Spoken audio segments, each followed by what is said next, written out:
Decker. Of course, they already have Jeremy Maclin now in the fold. If that happens, would you rank their offense close to the Steelers and Bengals or still behind the Wolf? I'll start with you on this one.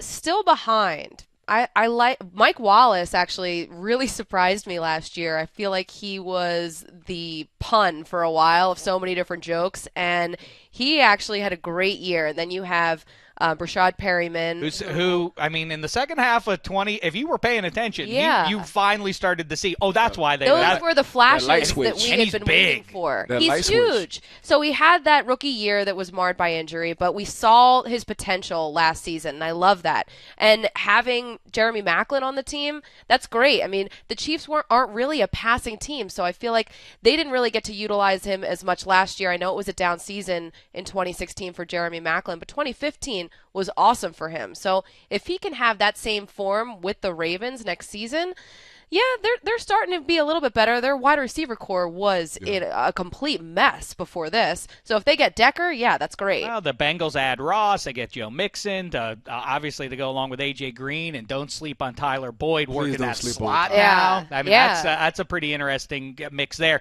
Who does have the best AFC North offense, Ike? Let's say they do have Eric Decker, best possible. Still wouldn't matter because it all boils down to Flacco. Like, we talking about these good receivers. Like, Flacco wasn't Flacco until he had Ray Rice. So he was a check down king.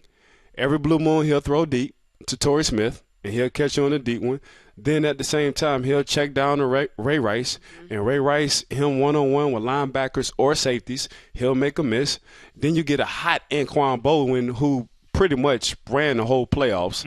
I think Flacco went 11 for 0. He threw a lot of jump balls. Flacco threw a lot of jump balls, and Bolden consistently came down with those. Every time. Yep. Every time. It was quite a show he put on. Then you get the guy that we have now who's working for us, Steve Smith Jr. Yep. He's a pit bull, a dog mentality, meaning he's not scared of anybody.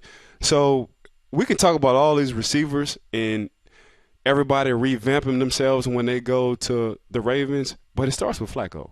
I agree with you, and that would be the tiebreaker for me. We can get we can get excited about the shiny objects arriving in Baltimore, Cincinnati, and Pittsburgh. That's what the offseason is about. What do you really? So what's the tiebreaker? Who's under center? It's a quarterback league, as they say. Who do you want? Roethlisberger, Dalton, or Flacco? Obviously, 7's the answer there. Yeah. That's why I would say that Pittsburgh ultimately has the best offense. Right. However, Roethlisberger has not played his best ball the last couple of years, so he specifically needs to kind of get back to the form we saw. They did the top 100 yesterday, right?